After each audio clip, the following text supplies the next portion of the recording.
Hello, everyone. Hope you are well on a Monday night. Ella climbed up here. I think she wanted, well, she's acting like she wants to get down. Oh, you're up here already now. You want to say hello? We needed some puppy time. We need it. We need it these days, don't we? Did you have a good day? Did you have naps? You're getting a haircut Saturday. She needs a haircut. Do you want to say hello? Say hello? Now, Ella, many of you asked, she is a Shan. She is half Bichon Frise and half Shih Tzu. So she's a Bichon. I mean, she's a Shishan. That's what we call Shishan. Ain't that right? Yeah. Okay. All righty. I'll have you can sit down there. All right. Behave. All right. I'm going to talk about several different things. I'm going to talk about how I think most people, need to be prepared to see things we're not used to seeing, to be shocked. I really do. I really believe that. I hope I'm wrong. I'm going to talk about that a little more. You will probably agree, or you might not. Things are heating up overseas as well. I'll go into that a bit. I have a bonus. I have two verses that I will share that I believe you will get something you will benefit from. You'll get something out of it for sure. Let me know if it's helpful. I will get to that here after a while as well. First, I wanted to share a meme that some of y'all may have seen this on social media, but I think this is truth. Ms. Dawg shared this with me a while ago. A guy holding up a sign. The sign says, "This is the USA.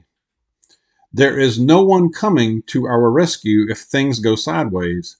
No one will be resupplying us. No one will airdrop food, ammo, or medicine. There is no place to escape for freedom. This is it." And he's right. He's right. I believe that's true.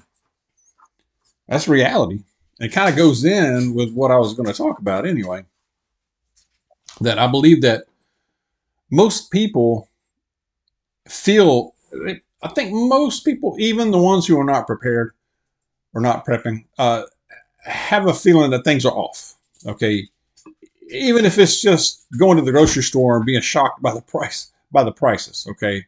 If that's the only thing that's the case, that they know something's off with the way things should be. However, I believe a lot of people have eased, and even people who have been into preparation have eased into a lull, if you will, to where they are just buried in their work, their parties, their entertainment, TV, their devices, electronic devices, sports. And I think all of that there's not anything wrong with all that as long as it doesn't just dominate and just overshadow everything else, including our faith. Okay. Have you noticed? I've probably mentioned this before, but have you noticed when you're out in public, how many people are just have their heads buried in their cell phones and literally not paying attention to where they're walking? Uh, Many people do it while they're driving. It's amazing.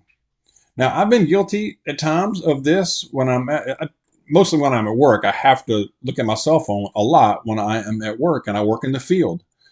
What I have gotten a lot better about is I stop. If I have to look at my cell phone, if I have to text something, if I have to call a client, call a coworker, I stop. I pull over, I stop somewhere, put the dang car and park somewhere safe, okay, and do my business and then drive on. I got to do that.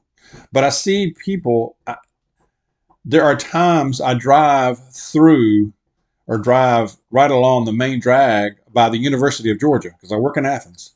And it is almost entertaining to kind of just, when school's in session, the students are just all over right up and down by the arch and by the main drag there, the university there. And many are just standing around or waiting if it's in between classes almost everyone, I would say 99.9%, are standing or sitting there like this. They've got their cell phones. I mean, they're outside. It could be a beautiful day, and they're all like this. It's like robots or something. I mean, you're outside. I mean, look at the sky. I don't know. Look at a tree with a squirrel. Anyway, this is something I notice. You probably have as well or noticed similar. But let me widen this out. I think that most people, and there's a part of that it's okay. You got to go on. You got to do your things. You got to do your life, but also keep a mind of preparedness as well. Most are not prepared for what they could see if things go really sideways. And I think it's better to say if and when things go sideways. The two big things I'm concerned about right now is the potential for WW3 to just erupt, and the invasion from the south, and the border thing is something that will affect us all in ways that people are not expecting. But that might happen more slowly. It might not be slow now, depending on where you are in the country. You may already be seeing this. On the other hand, at WW3, with the way things are escalating over there, and you're not going to hear that on the nightly news either, but the way things are escalating, you can wake up one morning and it could be a different world. And I think that most people would be absolutely shocked at what is going on and what they're seeing. They could be seeing right here on our soil, right here in North America, United States. You can put Canada in there with it too. But I believe people need to be prepared for that. Be prepared mentally to see things and hear about things that you've never seen before and you would never thought you would live long enough to see. Think about, and I was thinking of an example is 9/11. When 9/11 happened, and most of us are old enough to remember that very vividly, it was a shock to the system. It's like, oh, it's a Tuesday morning, I'm going about my business, and bam, that happened. How many people were expecting that? No. And so it was a shock. Imagine if WW3 erupted and we are in a kinetic conflict with Russia, heaven forbid them and China. It will affect things here on this soil in multiple ways. Okay. Hard to know exactly what it would look like, but it would not be pleasant. It'd be unlike anything we've ever seen. All right. So it would be like watching 9/11s, not just one time, every day. You see 9/11s all the time, maybe multiple times in one day, if there's even coverage of it, if we even have electricity. It could happen. You could see things right in your community, right in your area, maybe even people you know or your family. So not trying to just scare and shock people right now, but I think that people need to be prepared that this could actually happen. So now it's like, what do we do to prepare? You can't prepare for every single thing. I get it. We can't. We can do what we can do, right? Real quickly, I think number one, your spiritual readiness, your faith. That's number one. Stay close to Jesus. Okay. Physical. Whatever we can do to get our physical readiness. I'm not saying you got to be able to run 10 miles, but just be as active as possible. Okay. To be ready for something. Medical. First aid. So somebody in your family or in your group that is a medical professional, that's helpful. But what if something happens to that person? What do you do then? Are we trained in basic first aid?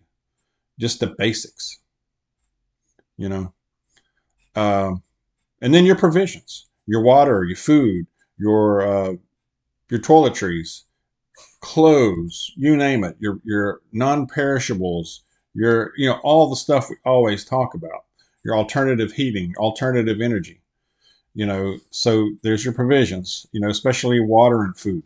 Okay. Even if you've never prepared before, start out with making sure you got a week to 2 weeks. You do that, you're ahead of most everybody in the game. Okay. I know people, we were talking about this a while ago. We know people who have hardly no food in their house right now. You can walk in their house right now, and I don't know what they're eating, man. I don't know. Is it a can of beans? I mean, I don't. I guess they eat out all the time, but there's so many people like that. You know, what are they going to do? I don't know. I don't know. You're going to come to your place, I guess. How are you going to prepare? What are you going to do then?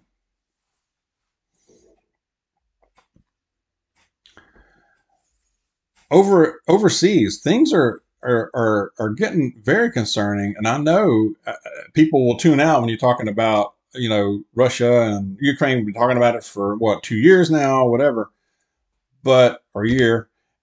But things are really escalating. You're not going to, like I said, you're not going to hear about it much, but they're happening. Over the weekend, over this past weekend, Putin and his close ally, I think used to be the president. I'm going to try to say his name. His last name, Medvedev. He said that any British soldiers that are inside Ukraine training Ukrainians are legitimate targets for Russian forces. Now, this comes after the UK had said that they were planning on sending United Kingdom troops into Ukraine to train them on advanced weaponry. Same for the United States, I'm sure. We probably have people already in there, I'm sure. Probably more than we can realize, more than we'll ever know. They're legitimate targets. He's saying that. He also said, quote, the number of leading idiots in NATO countries is growing. And he warned that this is pushing us closer and closer to WW3. He has a point. I can't argue that. Idiots everywhere. He also said that German factories are also a target, especially the ones that are producing the Taurus missile. Now, this is a long-range missile that they produce that could be a threat to Russia itself, the main inside of Russia, deep inside the country.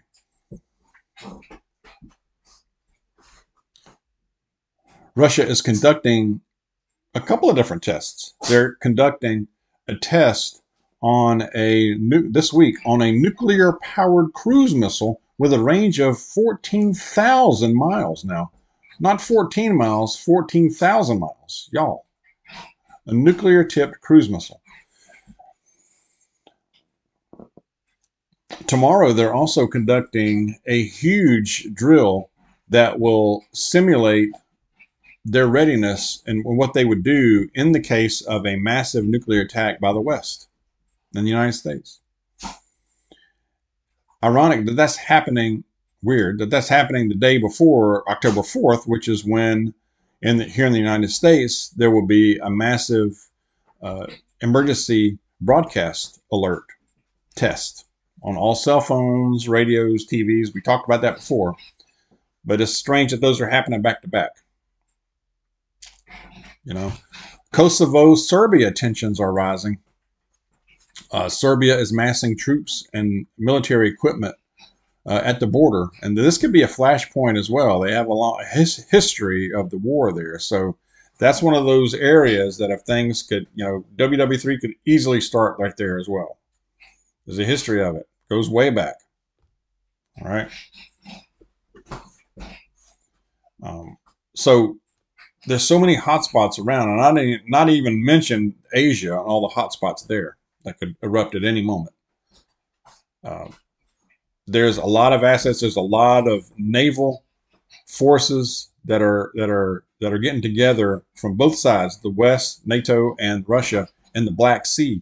Something like that. Something happens there, even if it's by accident, it could spiral really quickly, among other things. So those are just a few things. I think that, like I said, the WW3 invasion from the south. Those are two big things that I'm really concerned about. And like I said, if we could see some things that people will just absolutely, they're not prepared to see or even hear about on the TV. How they're going to react? I think they're going to panic, especially the ones who are not prepared. They're going to panic, and they can be dangerous themselves. So the more that we are prepared, the more if something like that happens, we don't have to get out there in the mess. We can just stay in and not have to fool with having to go out and grab stuff. Let that stuff happen out there, and stay inside, stay in our homes, stay in our fortified areas. As much as we can. I guess that's just my thoughts right now. I want to know what you think. Weigh in on this. Share what you're thinking on this as well. All right, I've gone on too much about that probably. All right, 2 verses I'm going to share. First one is 1 Corinthians chapter 15, verse 33 says, "Do not be deceived. Do not be deceived. Bad company ruins good morals." Isn't that the truth? Isn't that the truth? We see that today, don't we? Do not be deceived. Be careful who you are listening to, who you are taking advice from, putting your faith in. Be very careful. 1 Peter chapter 3, verse 15 says, "But in your hearts honor Christ the Lord as holy, always being prepared to make a defense to anyone who asks you for a reason for the hope that is in you. Yet do it with gentleness and respect." So if you have the opportunity to share your faith to a non-believer, somebody who's on the fence, or somebody who's questioning you, be confident. You don't have to have all the answers. You don't. It can come down to faith. You can talk about that. It can show through your actions. You can do it in a respectful and loving way. Not coming across as aggressive. That's the thing to remember. Sometimes that can be difficult depending on the situation. No. So I hope this was helpful. Share your thoughts on this. Keep in a preparedness mode, but keep doing your things and living your life. But let's be safe out there. God bless you. I'll see you soon.